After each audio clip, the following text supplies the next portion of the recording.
খোলা রেখে ঘর থেকে বের হবেন না। আজানের সময় চুলটাকে ভালো করে আটকে রাখবেন এবং সব সময় পর্দা করার চেষ্টা করবেন, কেননা একটা চুল যদি পরপুরুষ দেখে 70টা সাপ হবে এবং আপনাকে কামড়াবে কিয়ামতের ময়দানে। এই জন্য চুল যাতে করে কেউ না দেখে সে বিষয়ে অবশ্যই খেয়াল রাখতে হবে।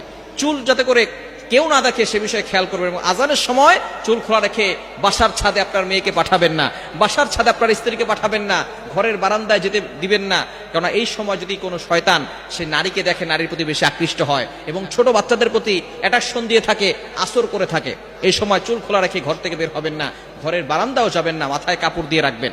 এবং অবশ্যই খেয়াল করবেন এই আজানের সময় আল্লাহ তাআলা দোয়া কবুল করেন। তিরমিজি শরীফের ভিতরে হাদিস এসেছে, আদ-দুআউ লা ইউরাদ্দু বাইনাল আযানি ওয়াল ইকামা। আজানের পরে যেহেতু আসমানের দরজাগুলো খুলে দেওয়া হয়, ইকামতের আগে, আজানের সময়, আজানের পর থেকে ইকামতের আগে মধ্যবর্তী সময় দোয়া করে আল্লাহ তাআলা সেই দোয়া ফিরিয়ে দেন না।